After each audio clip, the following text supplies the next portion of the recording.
अभी हम डुमरिया पंचायत में मौजूद हैं, जो कि धीरज मिश्रा का ये पोखरा कहा जा रहा है। आप इस पोखरे की तस्वीर को पहले देखिए और इसमें जाला जो लगा हुआ है, कहीं ना कहीं ये दृश्य अपने आप में एक कहानी बयां करती है। और सबसे पहले मैं दिखाना चाहूंगा यहाँ की तस्वीरों को, जो कि यहाँ के तमाम ग्रामीण मौजूद है। हालांकि क्या कुछ है, तमाम बातें ये हम जानने का प्रयास करेंगे। ये लोगों का कहना है कि इस पोखरे में कल शाम के कितने बजे की बात है, हम लोग 1:30-2 बजे के आसपास दोपहर में बैठ के यहाँ काम कर रहे थे। उसी कल 1:30 से 2 बजे के बीच में 5 से 6 फीट का मगरमच्छ इस पोखरे से निकल के उस केरे के पास जो आट बनाया गया है उस पे दिखाई दिया है। हालांकि ये रिहायशी इलाका है और वो मगरमच्छ आखिर आया यहाँ पे कहाँ से, ये तमाम बातें हम जानने का प्रयास करेंगे। कि आप अपना पहले नाम बताएं। मेरा नाम धीरज कुमार मिश्र हुआ, इसी गांव के मैं। अच्छा, ये आप ही का पोखरा है? मेरा ही पोखरा है। ये कब आपको लगा कि इसमें मगरमच्छ है और कब आप लोग देखे? डेली रूटीन के अनुसार हम अपने तालाब का निरीक्षण कर रहे थे, मछली का एक्टिविटी देख रहे थे और सब बगल में बैठ के काम भी कर रहे थे। तो हम लोग को एकाएक बड़ा सा आप जो 10 से 12 फीट का है, फोटो में 10 से 12 फीट का है। ऐसे कुछ लोग कह रहे 5 से 6 फीट नहीं, वो तो आपके सामने फोटो भी है और कैमरा, यहाँ सीसी कैमरा भी लगा हुआ है। अच्छा, सीसीटीवी कैमरा लगा हुआ है। आप वहाँ पे दिखा सकते हैं थोड़ा सा कि यहाँ पे जैसे ही ये बातें तमाम जगहों पे फैली तो स्थानीय प्रशासन उस वक्त से अब तक यहाँ पे मुस्तैदी से अपनी कार्यकाल में जुटे हुए हैं और यहाँ पे सीसीटीवी कैमरा चारों तरफ लगाया गया है ताकि उस मगरमच्छ की एक्टिविटी को देखा जा सके और वो कैसे और कब इसमें प्रवेश करा। ये सबसे बड़ी बात है।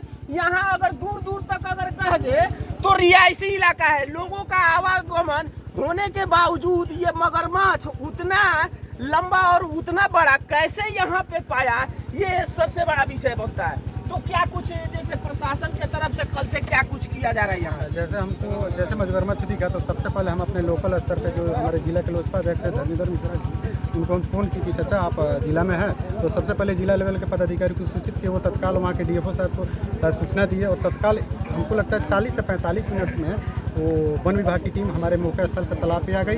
यानी 40 से 45 मिनट के अंदर प्रशासन यहाँ पे पहुँच चुकी है। प्रशासन का बहुत योगदान है, अंचलाधिकारी संग्रामपुर का भी योगदान है।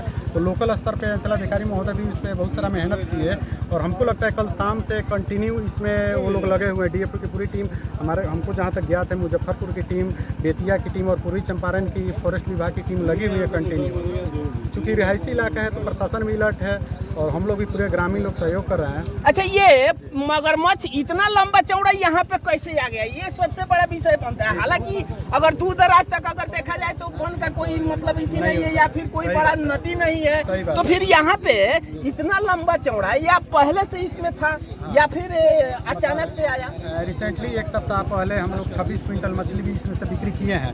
लेकिन हम लोग जिस लोकेशन में खड़े यहाँ से 1 किलोमीटर पश्चिम साइड में बांध है, मतलब नदी है। अच्छा, ये यहाँ से 1 किलोमीटर नदी है और नदी और बीच में बांध के बीच में एक पानी का निकासी का ये मतलब आगोट का नाक हमारा नहर जो बोलते हैं, वहाँ पे हमारे ख्याल से जब नहर उठा है तो उसी के साथ पानी के साथ मगरमच्छ आ गया है। इसको भोजन का पर्याप्त व्यवस्था दिख रहा है, चूँकि तालाब में मछली भी पूर्ण मछली है।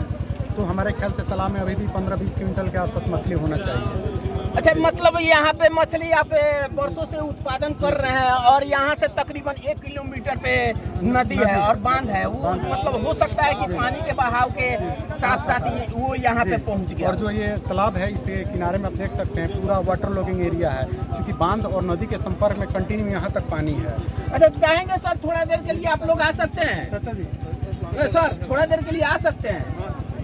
जब मेरे साथ यहाँ पे जिला लोजपा अध्यक्ष जी भी पहुँचे हैं, जो कि इनको जैसे ही खबर मिला इस मगरमच्छ का यहाँ होने का, तो आनन फानन में ये भी यहाँ पे पहुँच चुके और अपने से जहाँ तक जैसे जैसे बना स्थानीय प्रशासन को इन्होंने कॉल करा और मुस्तैदी से कल से ही यहाँ पे प्रशासन मौजूद है, जो कि अपने कार्यों के अनुसार हर जगह पे गतिविधि बनाए हुए हैं कि आखिर वो मगरमच्छ गया तो गया कहाँ से। सर आपको जब पता लगा तो आप इस पे कैसे क्या कुछ पहल की है? हमको जब पता लगा पैक्स अध्यक्ष श्री धीरज मिश्रा जी के माध्यम से कि मगरमच्छ यहाँ दिखाई दिया है। आप यहाँ पे पहुँचे, उसको देखे? नहीं, हम तो मोतिहारी में थे, तो हमने सबसे पहले डीएफओ साहब को फ़ोन किया कि देखिए भाई डुमरिया पंचायत में एक सरिया प्रधान ग्राम है और वो पैक्स अध्यक्ष धीरज मिश्र के पोखरा के में एक मगरमच्छ दिखाई दिया है, उसको थोड़ा सा उस पर ऐसी पहल किया जाए।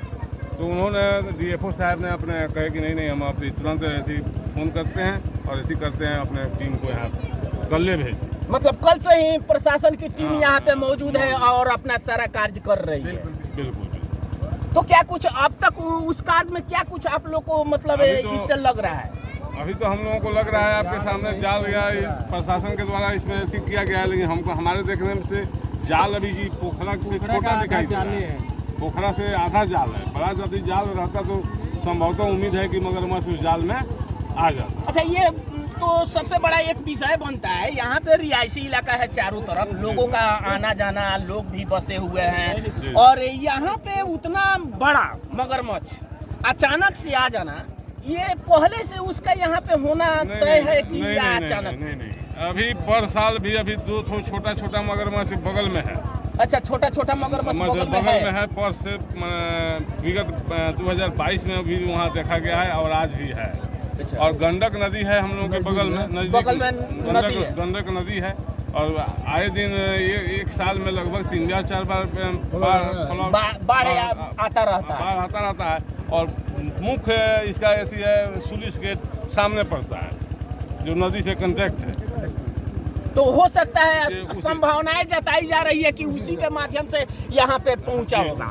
आप देख सकते हैं यहाँ पे जो मछुआरे लोग हैं, जो जाल को लगातार इसमें लगा करके और प्रशासन कार्य कर रहे हैं, तथा प्रशासन भी मुस्तैदी से अपने चारों तरफ नजरें बनाई हुई है कि वो इतना बड़ा मगरमच्छ इस पोखरे में मौजूद है। हालांकि वो गया तो गया कहाँ,